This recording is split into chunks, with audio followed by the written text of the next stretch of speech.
Om Gyanatimirandasya Gyananjana Shalakaya Chakshurumiritam Yena Tasmai Shri Gurave Namaha Gaurave Gaurachandraya Radhikaye Tadaraye Krishnaya Krishna Bhaktaya Tad Bhaktaya Namo Namaha. Nous lisons le Jivadharma et on est au chapitre 26 qui s'appelle Nama Basa. Donc, c'est sur les questions sur le chant qui serait fait sans être attentif. Voilà. Le- donc, je traduis. Hein. Le jour suivant, Vijay Kumar et Brajanath ont approché Babaji en lui offrant tous les respects et profitant de l'occasion, Vijay Kumar demanda Prabhu, je voudrais que tu nous parles de Namabas. Qu'est-ce que ça veut dire Namabas? Nous sommes très anxieux d'entendre ce que tu as à nous dire. Donc Babaji dit, vous êtes très fortunés. Si quelqu'un comprend le Nama Tattva, on devrait en comprendre trois choses. Le nom, donc Nama, Namabasa, et l'offense qui est faite au nom, Namaparad. J'ai déjà parlé du nom et des offenses au nom. Maintenant, je vais t'expliquer ce qu'est Namabas. Un Abbas, au nom, ça s'appelle Namabas. Bon, Abbas en sanskrit, hein, c'est pas la chose réelle. Voilà, c'est un semblant de. Voilà, c'est comme ça qu'on pourrait traduire. Euh, donc là, il veut savoir quel genre de Abbas il y a. Vijay Kumar demande et Babaji répond. euh, Abba, ça veut dire l'effulgence, l'ombre ou la réflexion. Voilà. Donc, on a plusieurs définitions selon les compréhensions philosophiques, parce qu'il y a des compréhensions philosophiques qui se cachent derrière ces shadows ou l'ombre et la réflexion. Quand un objet lumineux va rayonner, ça s'appelle donc, euh, il va avoir comme une luminosité, il va créer une ombre. Quand l'objet lumineux est reflété sur un autre objet, ça s'appelle une réflexion. Comme par exemple euh, le reflet sur l'eau. Ça reflète une image, et donc ça, c'est une réflexion. Sinon, un objet va projeter une ombre. Donc, il y a l'objet réel qui projette une ombre, et puis il y a aussi un objet réel qui se reflète sur un miroir ou sur une flaque d'eau, par exemple, un lac, etc. Euh, ou le soleil, là, on parle du soleil. Il y a deux sortes d'abbas, l'ombre et la réflexion. Les hommes qui sont instruits, donc, appellent cela Bhakti Abhasa, ou Bhava Abhasa, Nam Abhasa et Vaishnava Abhasa. C'est-à-dire qu'on peut avoir un semblant, enfin, je veux dire, bon, notre Bhakti peut être l'ombre de la Bhakti ou la réflexion de la Bhakti, pareil, pareil pour le Bhava. C'est-à-dire qu'il y a des gens qui vont avoir euh, des réactions émotives, on va pouvoir dire comme ça. On peut avoir des réactions émotives avec le nom, chanter le saint nom, ou encore entendre une histoire de Krishna, se mettre à pleurer, avoir comme des sensations, la chair de poule, et puis etc. Et ce n'est pas bhava, c'est bhava abbas, c'est-à-dire c'est un semblant. Et puis la même chose pour Vaishnav. Hein. On peut mettre un gros tilak sur le front, avoir des gros colliers de tous les scies autour du cou, avoir un japamala, ça c'est Gourdev qui disait qu'il pèse 5 kilos parce qu'il était toujours impressionné par la grosseur des chapelets. Hein. Je veux dire, les Occidentaux, ils aiment avoir des gros. Enfin, j'ai même vu à Vrindavan un chapelet qui faisait 1 mètre de long avec des grains gros comme ça. Donc, ça prend tout le poignet. Et donc, il dit plus le japa est gros ou tous les si, et plus finalement, c'est une semblance. C'est-à-dire qu'on prétend être Vaishnav, mais le Vaishnav, ça ne se reconnaît pas à l'extérieur, surtout lorsque c'est trop pour impressionner peut-être les autres ou pour avoir le sentiment qu'il y a quelque chose d'important qui se passe là. Donc, tous ces abbas peuvent soit être la réflexion ou euh, l'ombre. Alors, on va expliquer parce que, comme je l'ai dit, c'est pas juste des définitions qui sont données comme ça. Ça implique une compréhension philosophique. Euh, Qu'est-ce que ça veut dire l'un ou l'autre? Vijay Kumara Donc, il veut comprendre ces noms. Bhakti Abbas, Baba Bas, Nam Abbas, Vaishnava Bas, Babaji. Un Vaishnava va réciter le nom, quand il récite le nom avec Bhakti Abhasa, donc un semblant de Bhakti, il va donc chanter Nam Abbas. Et il est automatiquement un Vaishnava Bas. Ouais, ça va de soi. Si on récite Nam Abbas, on est un Vaishnava Bas. Voilà. Et on a peut-être parfois Bhava Bas. Et voilà, donc tout ça, Bhava et Bhakti sont une entité. Ils sont connus comme, c'est des noms différents selon l'état développé de la personne ou pas. Vijay Kumar demande quelle est la condition d'un jiva pour devenir un Vaishnava. Parce que c'est pas évident. Un Vaishnava, c'est quand même quelque chose d'assez élevé, mais même Vaishnava. Mais je me rappelle d'une histoire qui est quand même assez particulière, c'était avec Bhakti Pramod Puri Goswami Maharaj. Un jour, il y a un dévot qui vient d'une autre mat, parce qu'on a plusieurs maths dans la Gaudiya mat, et il était en train de donner, donc on lui avait demandé c'était un brahmachari, on lui avait demandé de faire la lecture du jour, voilà, donc il l'avait fait, et il avait commencé à critiquer ceux qui n'adorent que la Murti, qui sont engagés juste dans l'adoration de la Murti. Eh bien, c'est des kanishta, parce que kanishta adhikari, c'est ceux qui ne voient finalement que la murti et pas les autres. Et puis, dans l'assemblée, il y avait donc un disciple de Bhakti Pramod Puri Goswami, et ça l'a heurté en entendant cela, parce que Srila Bhakti Pramod Puri Goswami Maharaj, donc un des disciples de Srila Bhakti Siddhanta, frère de Srila Prabhupada, qui est resté avec nous pendant très longtemps. Il a quitté ce monde à 102 ans. Eh bien, il était très expert dans l'adoration des murtis et partout. Et lorsqu'il établit quelque chose, eh bien, il fallait suivre les règles. D'ailleurs, c'est toujours la même chose avec Bhakti Vibhuda Bodhayan Maharaj, qui est son successeur. Il veut absolument que les murtis, il y a un standard. Et donc, il est allé voir son Gurudev en disant, il y a quelqu'un qui te critique et qui est en train de dire que tu es un kanishta parce que tu adores les murtis. Et Srila Bhakti Pramod Puri Goswami Maharaj, quand il a entendu je suis kanishta, il a mis son big bag, il l'a mis sur sa tête, il a dit Haribol, Haribol. Il dit maintenant, je sais qui je suis. Je sais que je suis un Vaishnav, kanishta, c'est fantastique. Nous, on réagirait avec offense, on se sentirait offensé, diminué, en disant mais qu'est-ce que c'est? Il ne reconnaît pas ma valeur, même si on n'ose pas le dire. Mais un grand Vaishnav, eh bien, il comprend que même Kanishta, c'est quelque chose de très, très, très élevé, très, très honorable. Voilà. Donc, Bhakti Abhasa, hein, ou Vaishnava Abhasa. Et justement, ça parle de ça, ce que je viens de dire. C'était avant que je le lise, donc le verset du Bhagavatam. Acharya meva araye pujam ya sharadayate natat bhakte shushan nishu sa bhakta prakriti smita. Un prakrita, un bhakta, eh bien, un dévot qui s'engage dans l'adoration des murtis dans le temple, mais qui n'a pas du respect envers les autres dévots ou les gens en général, est appelé donc un Prakrita Bhakta ou un Kanishta. Alors, Srila Bhakti Pramod Puri Goswami, il n'était pas du tout Kanishta, puisqu'il reconnaît les autres dévots, il reconnaît même celui qui le diminue, qui l'insulte presque. Et ça prend beaucoup d'humilité. Mais celui qui est Kanishta, lui, il ne reconnaît pas les autres dévots. Il pense qu'il est le seul qui suit vraiment les instructions du maître spirituel et il pense que les autres sont tous dans Maya ou des gens imparfaits. Il voit que les imperfections, il voit que les défauts, il voit jamais les qualités des gens. Et il a surtout foi dans les murtis et pas dans les entités. Et parfois, il va même voir un maître spirituel authentique et il va penser qu'il est Kanishta parce que sa connaissance est très petite.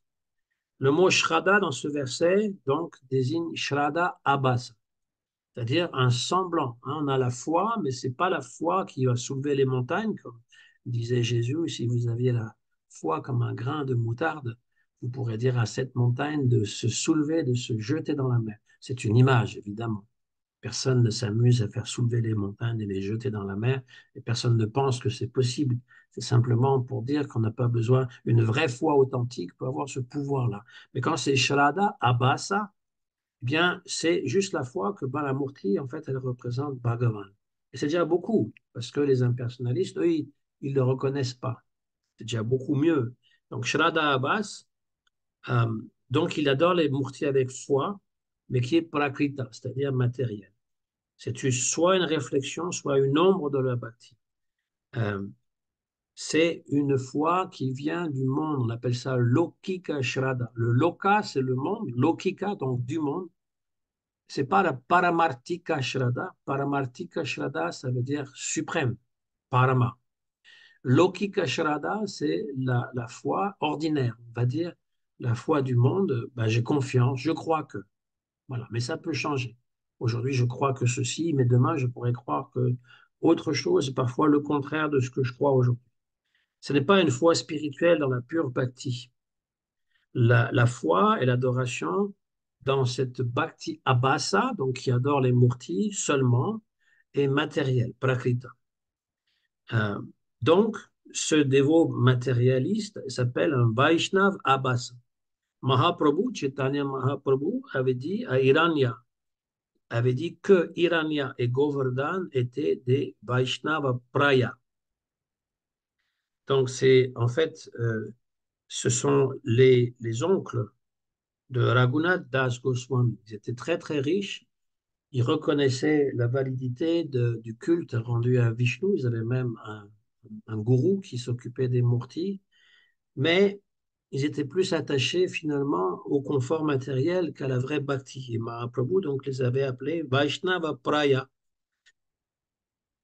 Cela veut dire qu'on porte un tulasi, tilak, comme un Vaishnav. On peut chanter Namabasa, mais on n'est pas des vrais Vaishnavas, pas des purs Vaishnavas. Vijay Kumar dit, si un Mayavadi porte la marque des Vaishnavas et chante le nom, est-ce qu'il est aussi Vaishnava Bas? Ça, ouais, on va bien voir la différence. Parce que Babaji, il dit non. Un Vaishnav Abhasa est supérieur en spiritualité, en adoration du Seigneur, qu'un Mayavadi, qui donc n'est pas du tout un Vaishnav. Il faut que je branche mon ordinateur, la pile qui va fermer, si vous me permettez. C'est pas, c'est pas un ordinateur qui est pur ordinateur, mais qui est Abhasa d'un ordinateur. Il a besoin d'être rechargé.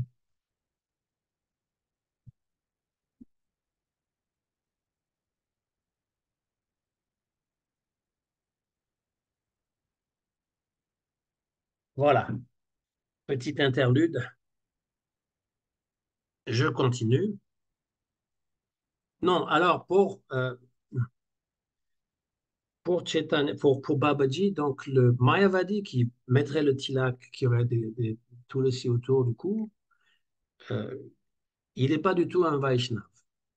Ça dépend en fait de son critère, s'il est intéressé quand même au Saint-Nom et qu'il porte malgré tout, voilà, ça peut le purifier. Sinon, eh bien, c'est juste se moquer, voilà. Donc c'est Pratibimba. Pratibimba Bhava Abbas. Pratibimba, c'est une réflexion.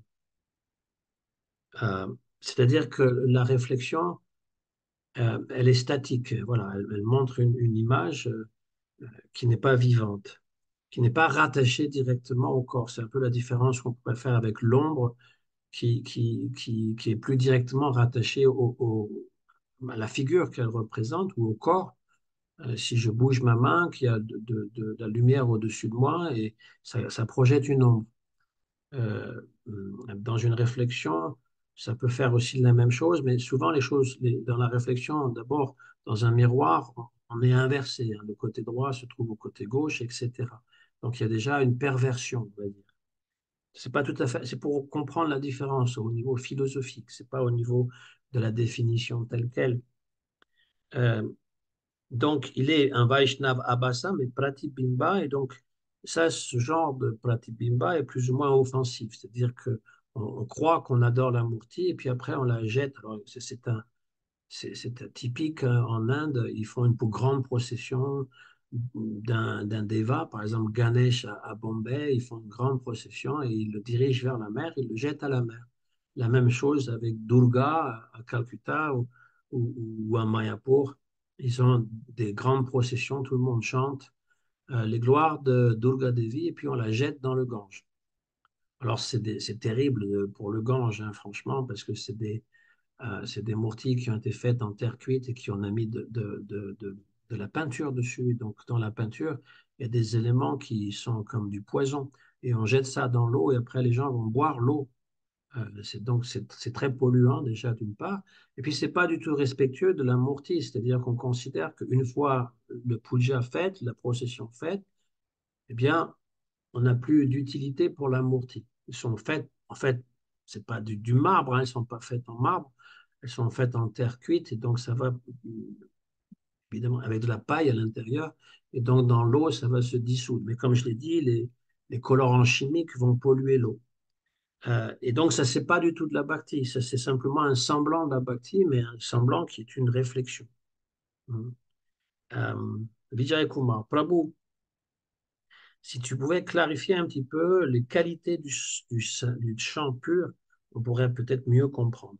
Babaji, quand on chante le nom, dénué de tout autre désir, Anya, Bila, Shita, Shunya, et qui ne soit pas couvert par Gyana ou Karma, Gyana, Karma, Anavrita, eh bien, on a une attitude qui est favorable, Anukulya. Et ça, c'est le nom pur, hein. C'est pour ça que c'est important ce verset.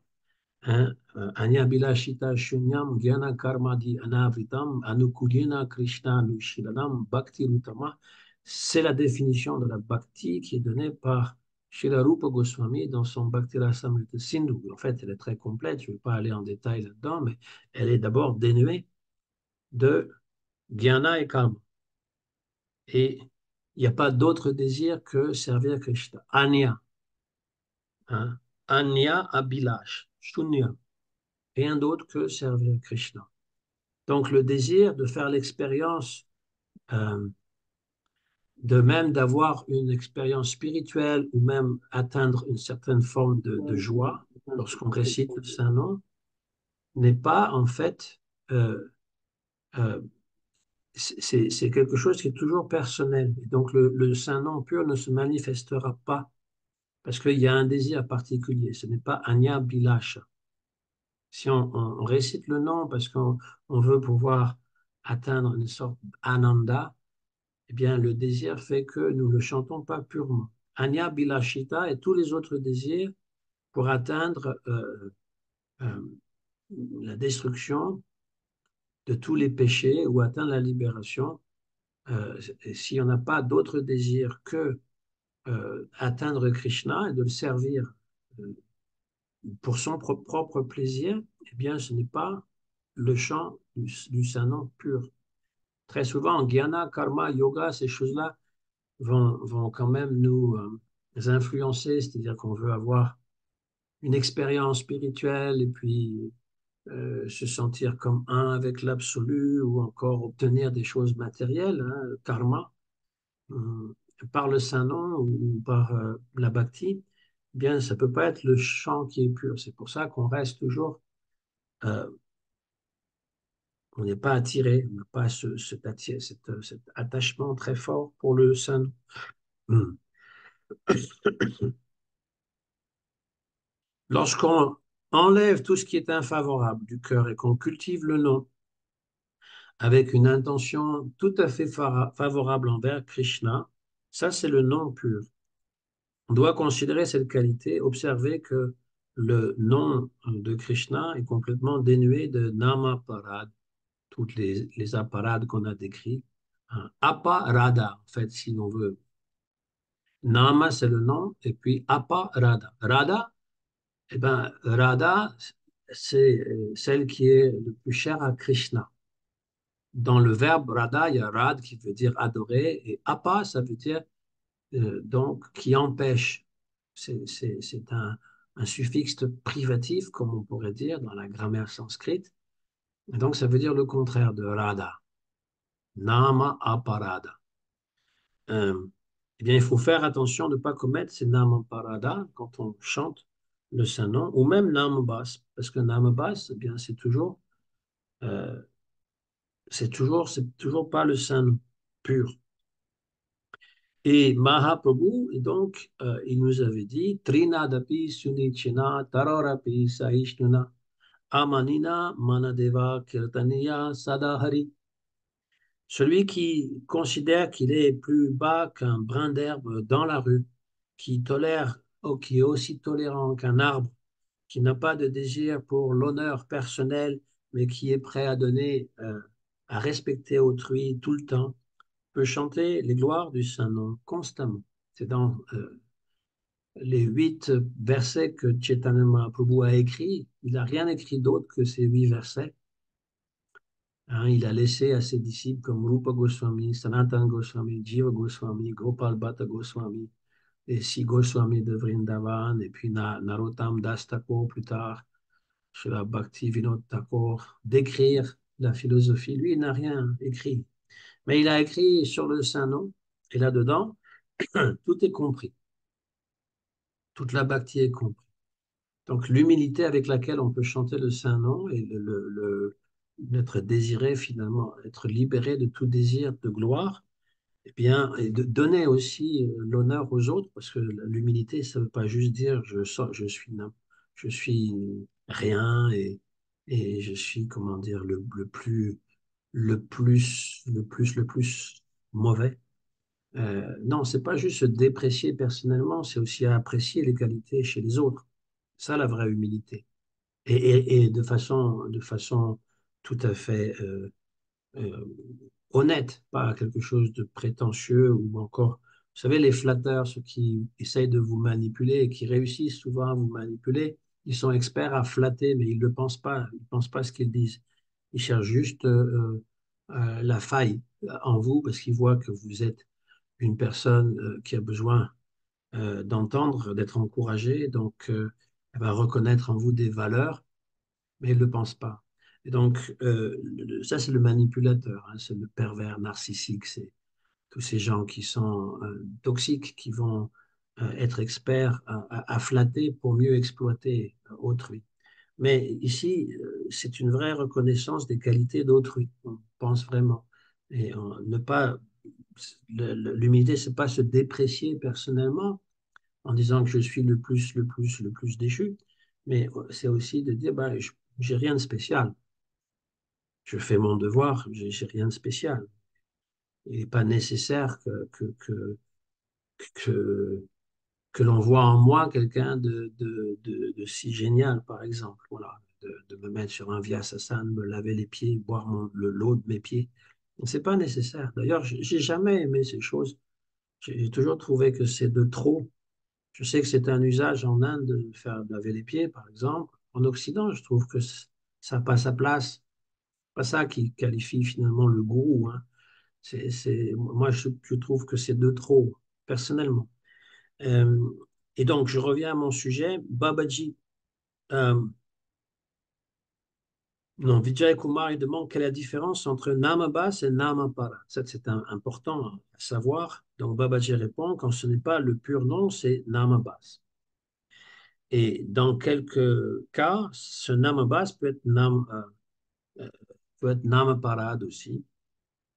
Quand le nom est impur, parce que à cause de l'ignorance, l'erreur, l'inattention, ça s'appelle namabasa. Voilà, si vous chantez, alors la chose la plus fréquente chez les dévots, c'est de chanter sans être attentif à ce qu'on chante. Ça devient mécanique. C'est pas namaparad en tant que tel, c'est namabas. Namabas est quand même mieux que namaparad. Ça peut être namaparad si on cultive évidemment les désirs matériels, comme il a été dit. Une des offenses, c'est de, malgré toutes les gloires qu'on a entendues à propos du Saint-Nom, on est toujours attaché aux choses matérielles. Mais Namabas, il faut aussi reconnaître hein, qu'on n'est pas toujours dans la parade. Si, même Babaji va dire, si les 10 offenses que je t'ai expliquées sont commises par ignorance, ces offenses sont namabas. C'est important ça. C'est important parce que sinon on pense toujours que j'y arriverai jamais. Je chante, je chante, je chante et j'ai toujours pas de pureté dans mon cœur. J'avance pas. Mais en fait, on avance, mais on le sait pas, on le voit pas. C'est comme un enfant qui grandit, il le voit pas. Tous les gens autour de lui disent qu'est-ce que tu as grandi, mais lui, il le voit pas. Il le verra plus tard avec les photos, mais ça va trop vite en fait. Ça se passe intérieurement aussi. Vijay Kumar, par quel moyen une personne avec Namabasa devient libre de Namabasa? Babaji, en cultivant le nom dans l'association des purs dévots. Très rapidement, on va développer un goût pour la pure bhakti. Quand le nom apparaît sur la langue, ce sera le nom pur. C'est très important d'abandonner les gens qui sont offensifs envers Krishna, parce que si on garde, on fréquente de telles personnes, le non pur ne se manifestera jamais. L'association avec quelqu'un qui pratique la pure bhakti est la seule cause du bien-être du jiva. Et pour cette raison, Gaurachandra, donc Chaitanya Mahaprabhu, a instruit Sanatana Goswami que l'association, donc Sadhu Sangha, c'est la racine de la bhakti. On doit abandonner l'association avec les femmes, ou plutôt le sexe opposé, et les non-dévots, chanter le nom de Krishna dans l'association de dévots qui sont réels. Abandonner l'association des femmes, il s'entend, enfin, le sexe opposé.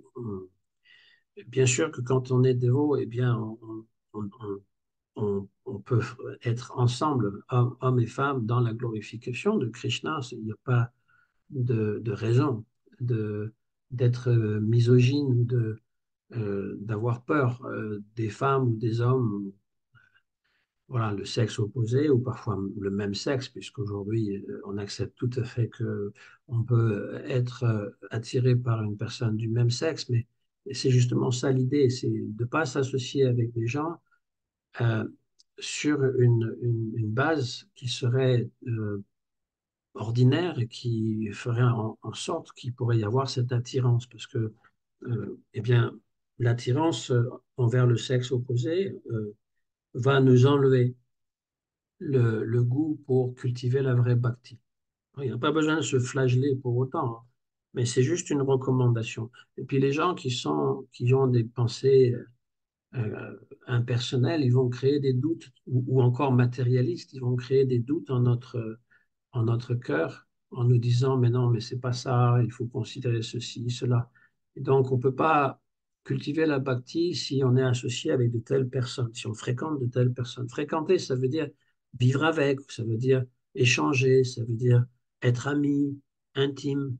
Euh, c'est ça, échanger, ça ne veut pas dire que lorsqu'on travaille, on ne peut pas avoir un minimum être social, être civil, et puis dire bonjour et demander comment ça va, d'écouter les gens dans leurs problèmes. Mais nous, on ne va pas leur livrer nos problèmes. On ne va pas leur dire non plus ce que l'on pense, ce que l'on croit, à moins que la personne est très intéressée. J'étais l'autre jour, j'étais à la piscine et puis j'avais mon cordon brahmanique, voilà. Et puis il y a des personnes euh, le maître nageur qui est venu me voir pour me demander ce que c'était. Alors j'étais un peu gêné parce que je ne savais pas s'il allait me dire qu'il fallait que je l'enlève parce que ce n'était pas le standard d'avoir ça dans la piscine. Mais je lui ai expliqué c'était un cordon brahmanique et puis qu'on récite des mantras dessus. Et ça l'intéressait. Il était très intéressé par ce que je lui disais. Donc j'ai pu lui parler un peu de philosophie, hein, et il est venu spontanément parce qu'il a vu cette marque qui faisait que j'étais différent et il a senti qu'il y avait quelque chose. Alors, j'avais aussi les colliers Tulasi. Moi, je les porte toujours un peu plus lâches parce que dans mon travail, si elles sont autour du cou comme ça m'identifie un peu trop. Donc, je les mets un peu plus lâches. Pour Malati, mon épouse, Ça passe mieux parce que pour une femme, avoir des colliers, c'est presque naturel. Pour un homme, c'est bon, c'est un peu différent. Et surtout dans ma profession. Donc, euh, ce que je veux dire, c'est que dans ce cas-là, c'est pas de l'association, c'est carrément donner une information spirituelle à celui qui est intéressé de la recevoir.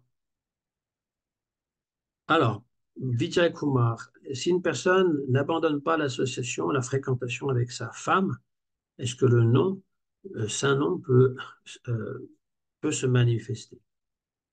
Babaji. Alors, c'est très important cette question, hein, parce que on pourrait avoir l'impression qu'il faut justement vivre comme un Babaji et aller s'asseoir sous un cocotier quelque part dans la solitude complète.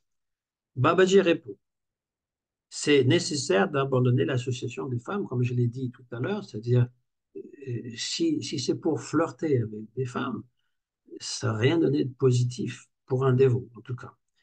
Euh, donc, ça, il faut éviter. Le Vaishnav qui est maître de maison avec son épouse accroît la famille des Vaishnavas euh, et il est détaché. C'est important qu'un Grihastha, en fait, c'est pas quelqu'un qui est attaché. Il est détaché, il connaît finalement euh, son adhikar, hein. C'est pour ça qu'on dit adhikari, hein. Adhikari, il connaît sa capacité.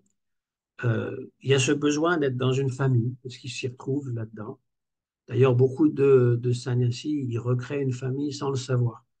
Et ils ont abandonné une famille et puis ils ont des disciples qui se comportent un petit peu comme leurs enfants parce qu'il y a ce besoin dans l'être humain d'être accompagné par des gens. On ne peut pas vivre complètement seul. Ça, c'est les impersonnalistes qui font ça. Ils vont dans une grotte, dans les Himalayas ou dans le sud de l'Inde.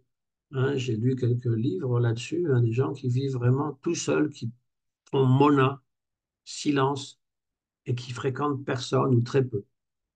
Mais ce n'est pas notre voie à nous. Ou les moines qui sont dans les monastères et qui donc ont 8 heures de travail, 8 heures de sommeil et 8 heures de prière ou méditation seuls dans leur cellule. C'est pas notre voie. Et donc ici, le Vaishnav qui vit avec sa femme, qui tous les deux sont Vaishnav, ce n'est pas association avec le sexe opposé. L'association avec le sexe opposé, cela veut dire être attaché à une femme et une femme attachée à un homme simplement pour le plaisir, la commodité, pour tout ce que ça peut rapporter. Quand ça ne marche plus en divorce, on passe à quelqu'un d'autre. Ça, c'est la société moderne. On a une polygamie ou une polyandrie pour les femmes, c'est-à-dire avoir plusieurs maris de suite, mais pas en même temps. Voilà. Donc ça, c'est typique de l'âge de Kali. On a un partenaire qui change régulièrement selon le goût. Ça, c'est de la mauvaise fréquentation. Je comprends qu'on peut être faible, hein. C'est pas une critique. Je dis simplement que c'est ce qui est marqué par Bhaktivinoda Thakur, ici dans le Jivardhana. Abandonner l'attachement, euh, le maître de maison, le Grihastha, cultive le nom pur de Krishna et peut atteindre le but suprême. Rappelons-nous que Bhaktivinoda Thakur était Grihastha, il s'est marié 2 fois. Il a eu 10 enfants quand même. Donc, il sait de quoi il parle. Et la plupart des dévots dans Chaitanya Mahaprabhu étaient grihasta, il n'était pas sannyasi. Et c'est une espèce de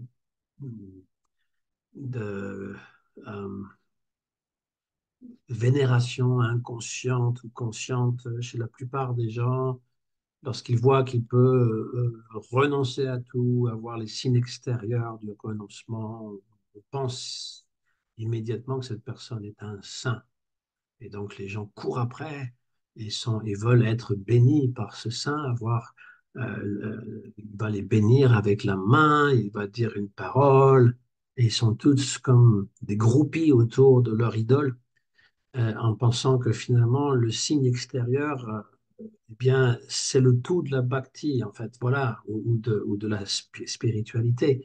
Donc il existe des centaines de ce genre de gourous aujourd'hui dans différentes sectes du monde qui font croire que finalement ils sont des âmes libérées, des âmes. et les disciples sont complètement en admiration, comme des enfants, parce que c'est un peu des enfants, hein. L'enfant a besoin qu'on lui dise quoi faire, il a besoin qu'on le prenne en charge, il peut pas être autonome.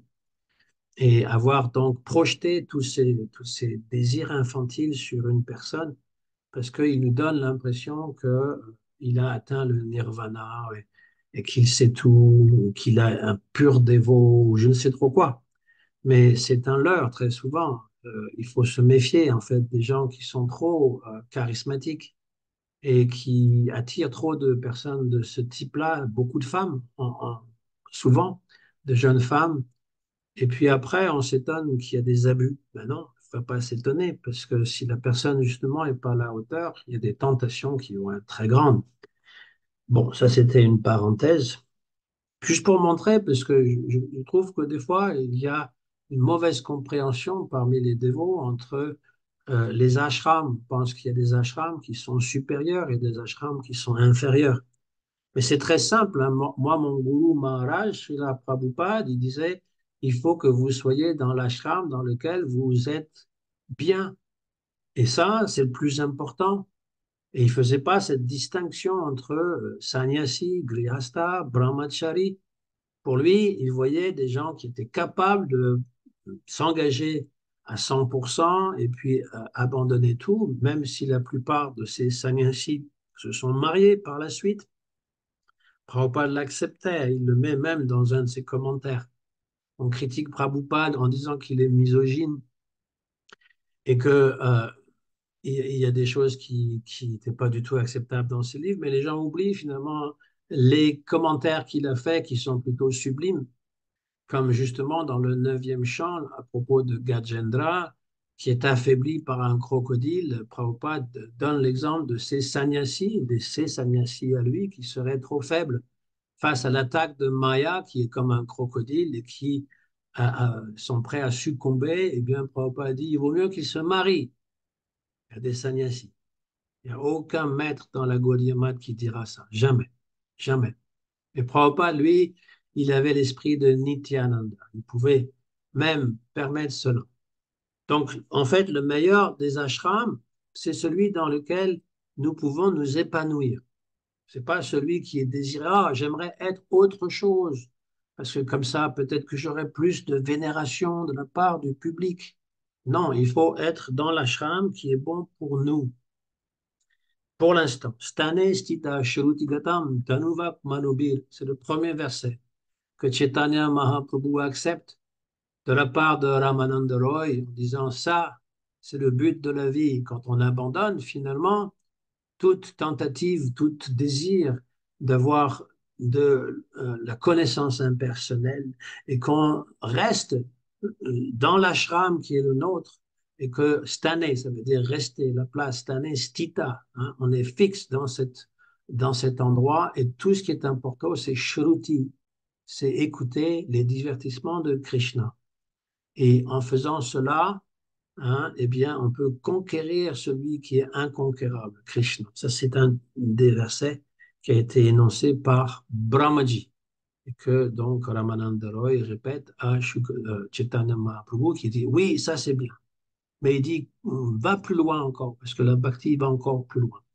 Donc, c'est important de comprendre cette différence-là, hein, que lorsqu'on dit abandonner le sexe opposé, c'est le désir pour avoir du plaisir avec les femmes, avec les hommes, même s'il n'y a pas de relation charnelle, le simple plaisir, le flirt, comment dire, subtil, simplement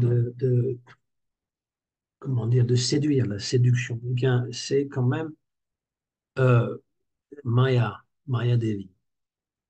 Hmm. Donc, le Grihastha, lui, il abandonne tout, il s'abandonne au nom de Krishna, il peut atteindre le but suprême. Vijay Kumar dit, Prabhu, combien de types de namambas il y a? Babaji récite un verset du sixième chant, hein, lorsqu'il y a Ajamil qui récite le Saint-Nom de façon par inadvertance, parce qu'il a appelé son fils Narayan, hein, et qu'il est libéré grâce à ça. c'est Namabas. Et donc, il y a ce verset, Sanketyam Parihasyam Bastobam Elanam Eva Va, Vaikunta Nama Grahanam Ashishaga Haram Viduhu.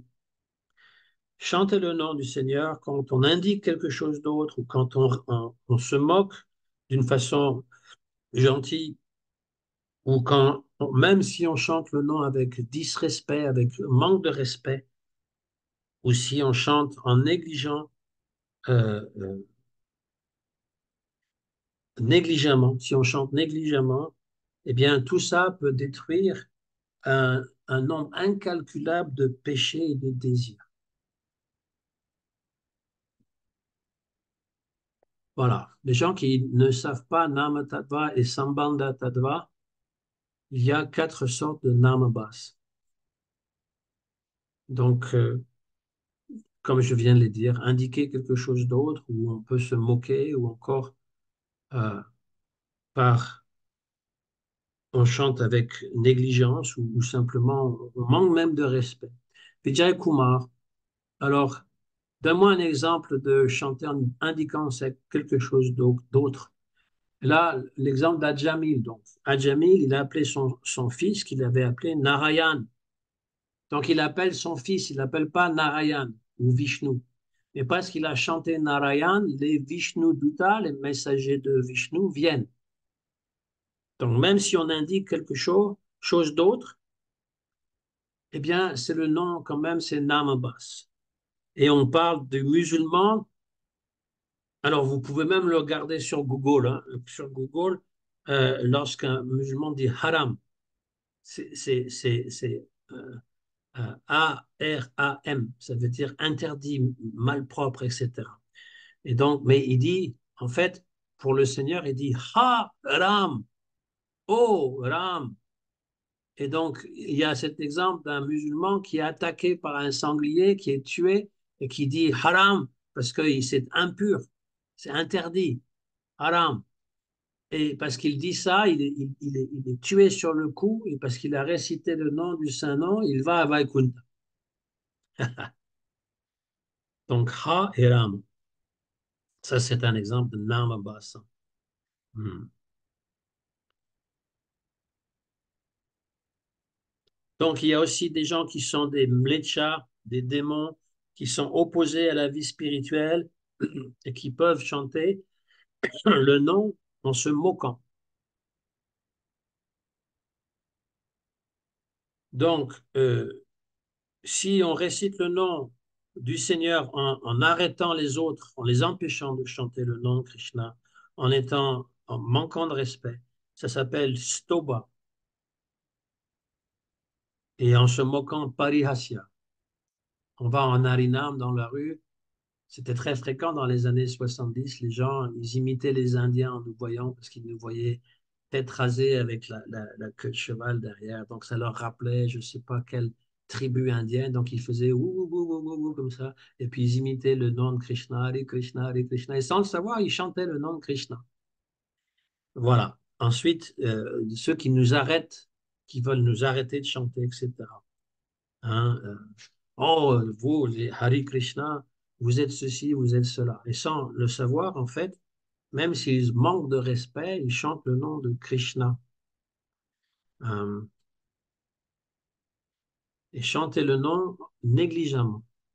Alors, on peut chanter le nom sans être attentif, c'est aussi Namabasa. Et les résultats sont quand même euh, assez grands. On peut donc se libérer de toutes sortes de péchés avec le chant, même négligé. Alors, je ne sais pas, on peut s'arrêter là, on est à la moitié du chapitre.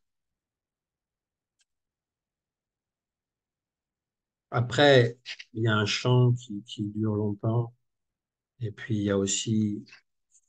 Oui, je pense qu'on pourra faire ça la prochaine fois parce que il nous livre le résumé du Prema Vivarta de Jagadananda Pandit. Ça, c'est un écrit très, très important Jagadananda Pandit, c'était un associé très intime de Chaitanya Mahaprabhu.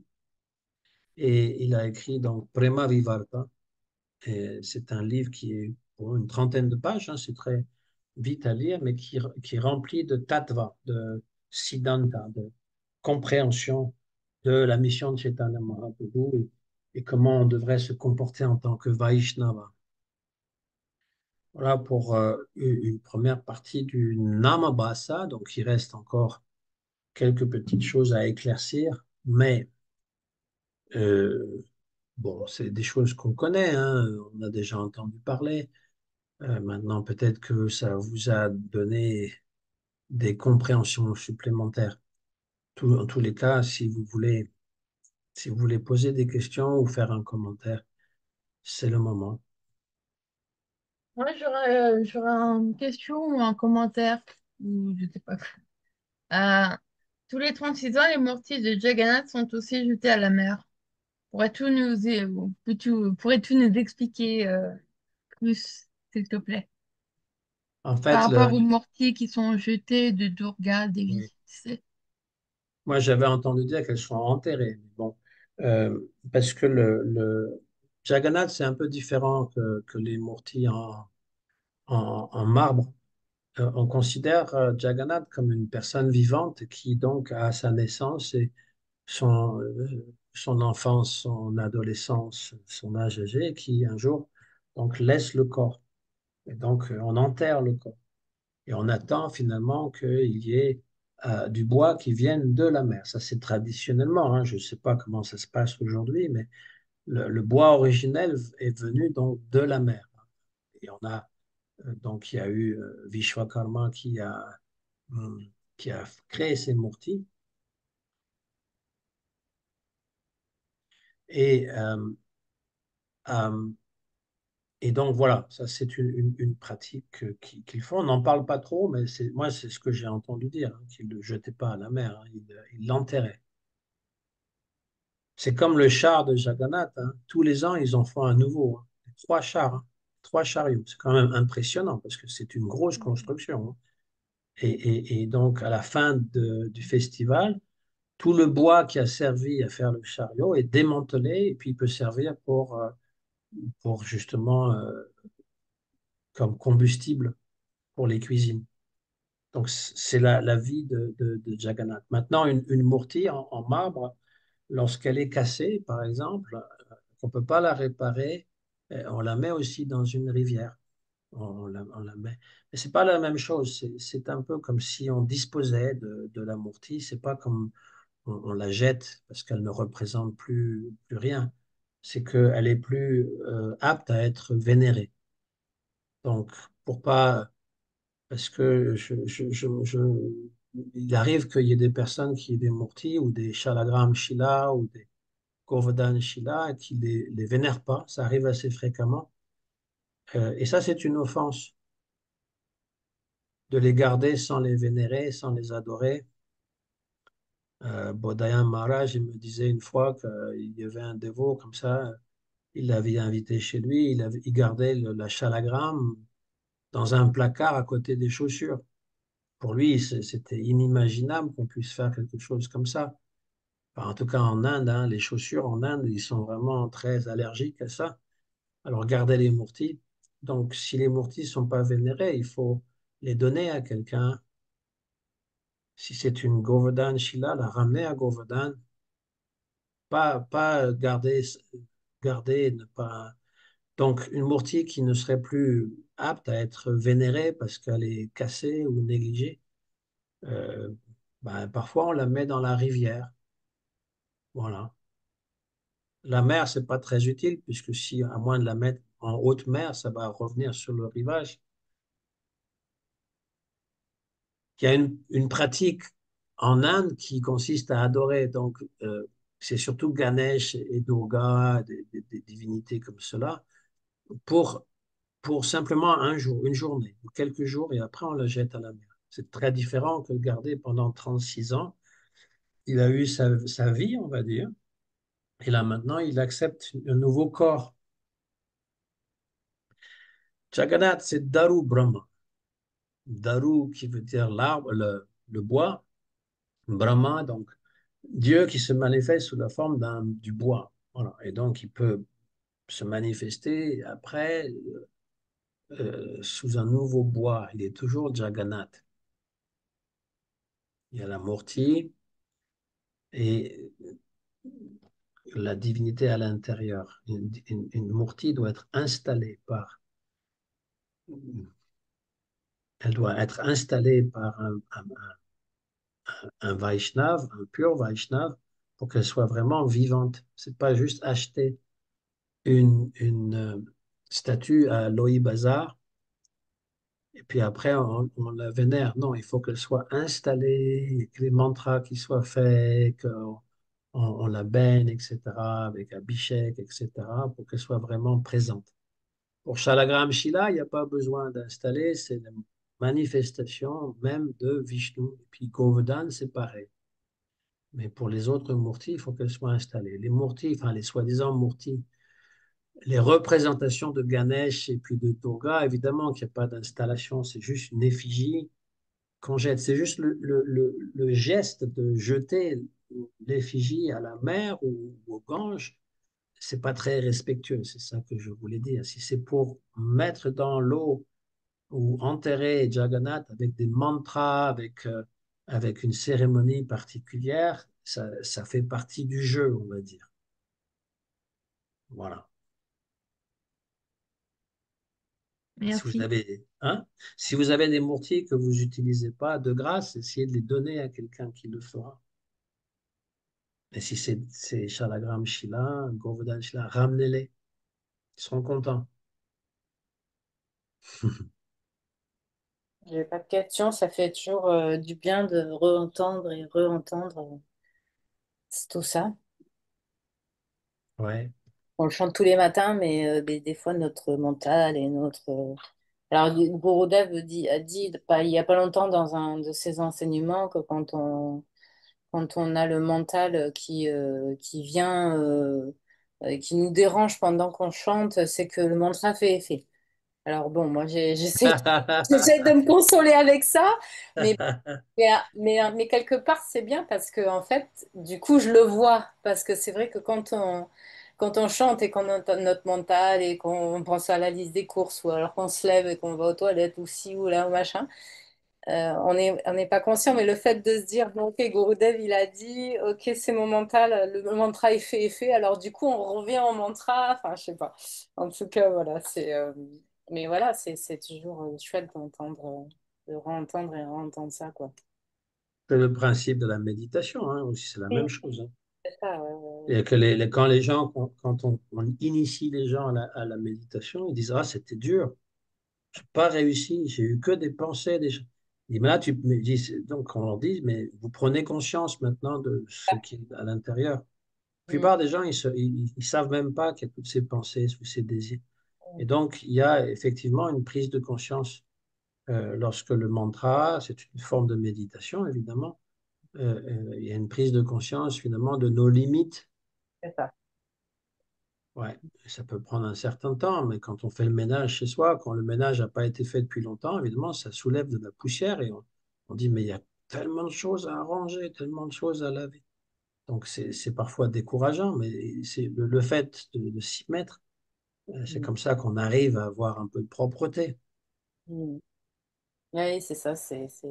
Et après, bon, bah, il y a des jours plus difficiles que d'autres, il y a des semaines plus difficiles que d'autres. Oui, Voilà. alors, dans ce qui a été dit, en fait, dans le Jiva Dharma ce soir, en fait, c'est Sadhu Sangha, c'est très important parce que justement, c'est grâce, quand on est en fréquentation avec des dévots qui sont plus avancés que nous, ça nous donne l'inspiration. Mm. Si c'est le contraire, ça enlève l'inspiration.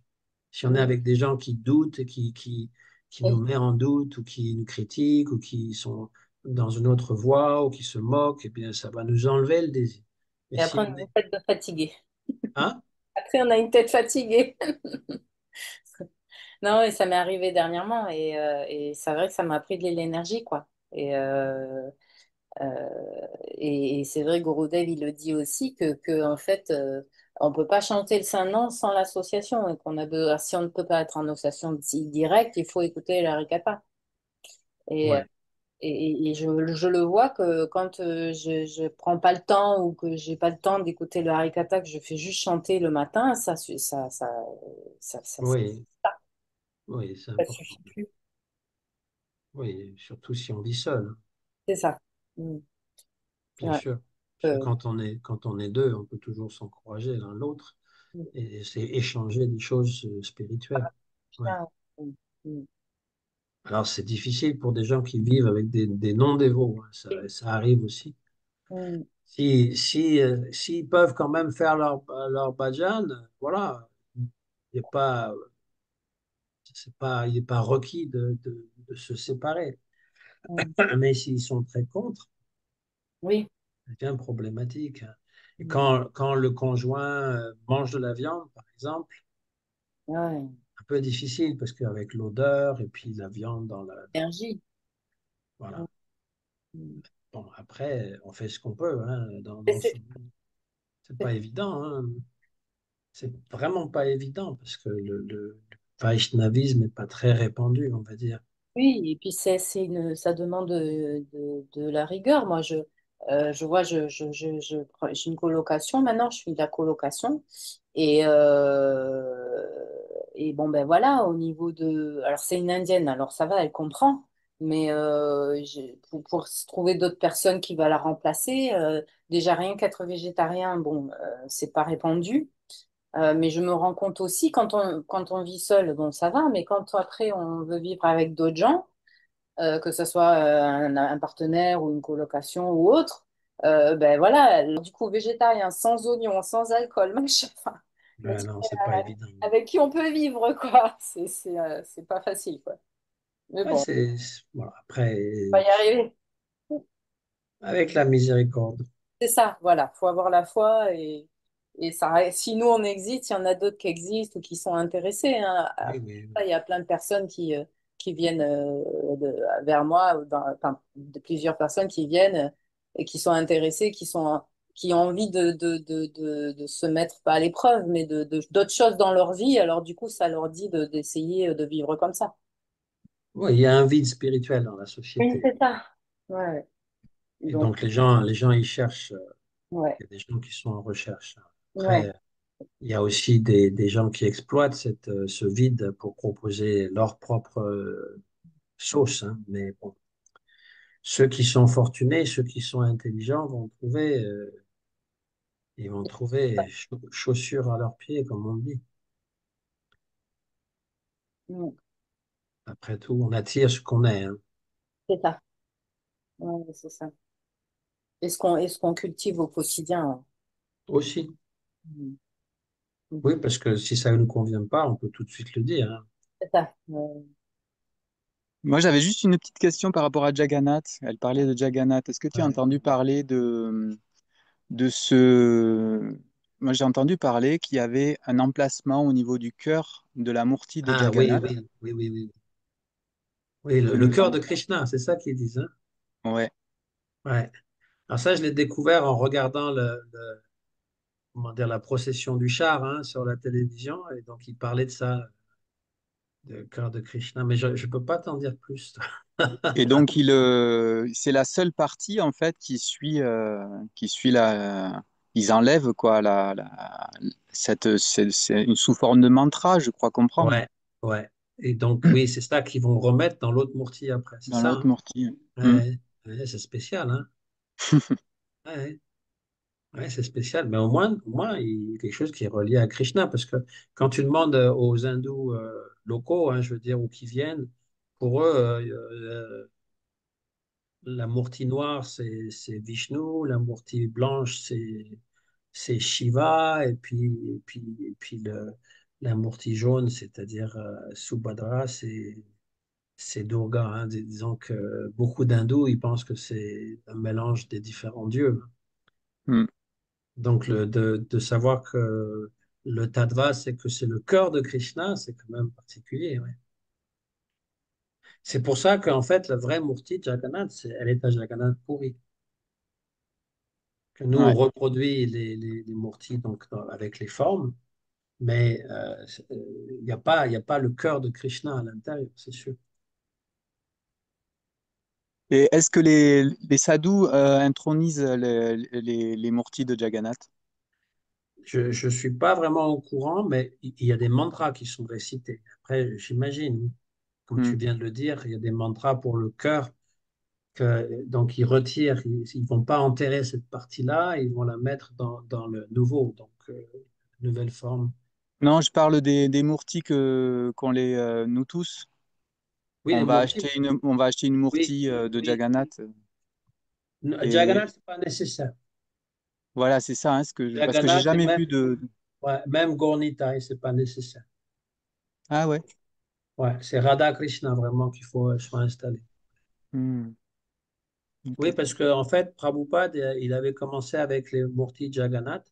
En fait, l'histoire, c'est qu'il y a une de ses disciples, donc c'est une hippie, etc., qui lui montre un Jagannath, un petit Jagannath comme ça, qu'elle avait volé dans un magasin indien. Prabhupada, il voit et tout de suite, il fait Dandavat. Et personne ne sait c'est qui, les gros yeux comme ça, etc. Et Prabhupada, il dit, est-ce qu'il y en avait d'autres avec cette figurine? Est-ce qu'il y avait d'autres figurines euh, ensemble? Il dit, mais je pense que oui. Donc, elle est retournée, là, elle a acheté les deux autres. Et Prabhupada, il a demandé à un de ses disciples qui était expert, qui était comment on dit, ébénisterie, Ébéniste. ouais, ébéniste, de faire donc un grand, voilà. Et à partir de ça, parce que Prabhupada, il avait de la suite dans les idées, il était à San Francisco, il voit un camion et il dit, ah ouais, ça, on pourrait mettre les mourtis de Jagannath, Baladev, Subhadra pour faire le Rath Yatra. Donc, il avait commencé en fait avec des photos, des images, hein, quand il était à Hmm. New York. Et quand il y a eu des mourtis, c'était Jagannath. Hein. Les Américains disent Jagannath avec le TH à la fin. Donc, c'était Jagannath. Et, et l'histoire, en fait, c'est que lorsqu'il est allé à Londres, en 1970, hein, il me semble, ou 69, 69, il a visité une famille indienne. L'Indien avait des murtis de Radha Krishna, des belles murtis grandes comme ça, hein, je veux dire presque humaines, en blanc, mais il les vénérait pas, il les gardait. Et il dit, oh, bah, j'en fais rien, si vous les voulez, vous pouvez les prendre, vous pouvez passer quand vous voulez. Et Prabhupada dit, on les prend tout de suite. Et ils sont partis avec ces murtis, ils les ont installés à Londres, et c'est les premières murtis que Prabhupada appelait Radha London Ishwara. Ça, c'était l'humour de Prabhupada, on va dire, hein, parce que Gurudev, il dit, mais c'est pas un nom, ça, London Ishwara. C'est pas un nom de Murti, ça. Mais Prabhupada, il pouvait faire ce qu'il voulait. Et donc, c'est les premières Murti Radha Krishna. Mais il y avait Jagannath aussi. Donc, moi, j'ai habité dans le petit temple qu'il y avait à Bury Place, qui était tout petit. Il n'y avait pas de place pour avoir deux hôtels. Donc, ils avaient mis Jagannath, Baladev, Subhadra au-dessus des Murtis de Radha Krishna. Je les ai servis. Je suis resté là un an dans les années 70. Et, euh, et donc, les autres dévots qui étaient aux États-Unis, quand ils ont appris qu'il y avait eu des divinités, déités Radha Krishna, eh ben, ils étaient jaloux. Ils ont dit, mais nous, on en veut aussi. Et donc, à partir de là, tout le monde a décidé d'avoir des murtis. Pourquoi est-ce que Prabhupada a fait ça? Parce qu'il a dit que Jagannath, il tolère toutes les offenses, ou même Gaur-Nitai. Donc, il n'y a pas besoin de les installer. Mais Radha Krishna, c'est vraiment une adoration et il faut vraiment que soit installé. Les murtis, comme toi, tu as de Nishingadev, ça n'a pas besoin d'être installé, c'est déjà, c'est des formes qui prennent. Souvent, c'est des ammonites, hein, en fait, hein, des fossiles. Hein, ouais. Et, euh, et donc, voilà, c'est surtout Radha Krishna. Mais il disait que pour pour les shalagrammes, et Govardhan Shila, il faut faire très attention aux offenses parce que c'est encore plus pointu que les murtis de Radha Krishna. Mais Radha Krishna aussi, il faut faire attention aux offenses qu'on peut faire. Donc, quelqu'un qui voudrait avoir des murtis et qui n'est pas trop sûr, il peut commencer à voir Jagannath, Baladev, Subhadra, pourquoi pas. Ou Gaur-Nitai. Si même Chaitanya Mahaprabhu, si il prenait offense de certaines choses qu'on fait, Nityananda, lui, il pardonne tout. Ça ne Et, veut pas dire qu'on peut faire n'importe quoi. Ça veut juste dire que voilà, c'est très particulier. Ou alors, il n'y a même pas besoin d'avoir des Murtis, hein, parce que Gurudev, lui, il recommandait même pas ça. Voilà. Lui-même se promenait dans le monde entier. Il n'avait pas de Murti, il avait l'image voilà. Et alors, si on a des Goranitai qui ne sont pas installés, donc les offenses sont pardonnées, c'est ça que tu dis? Ou, Oui, Golneta, il pardonne tout. mais par contre, si elles sont installées, ça élève le standard, c'est ça? Voilà, ce que Gurudev il recommandait, chez la Bhaktivedanta Narayan Goswami Maharaj, il recommandait qu'on fasse un article ou deux par jour, qu'on offre la nourriture, et puis qu'on peut les baigner une fois par tous les Ekadashi. Mm, Il dit que c'était le minimum. mm. Pas besoin de faire comme dans ISKCON, de changer, de faire comment dire, l'abhishek tous les jours, etc.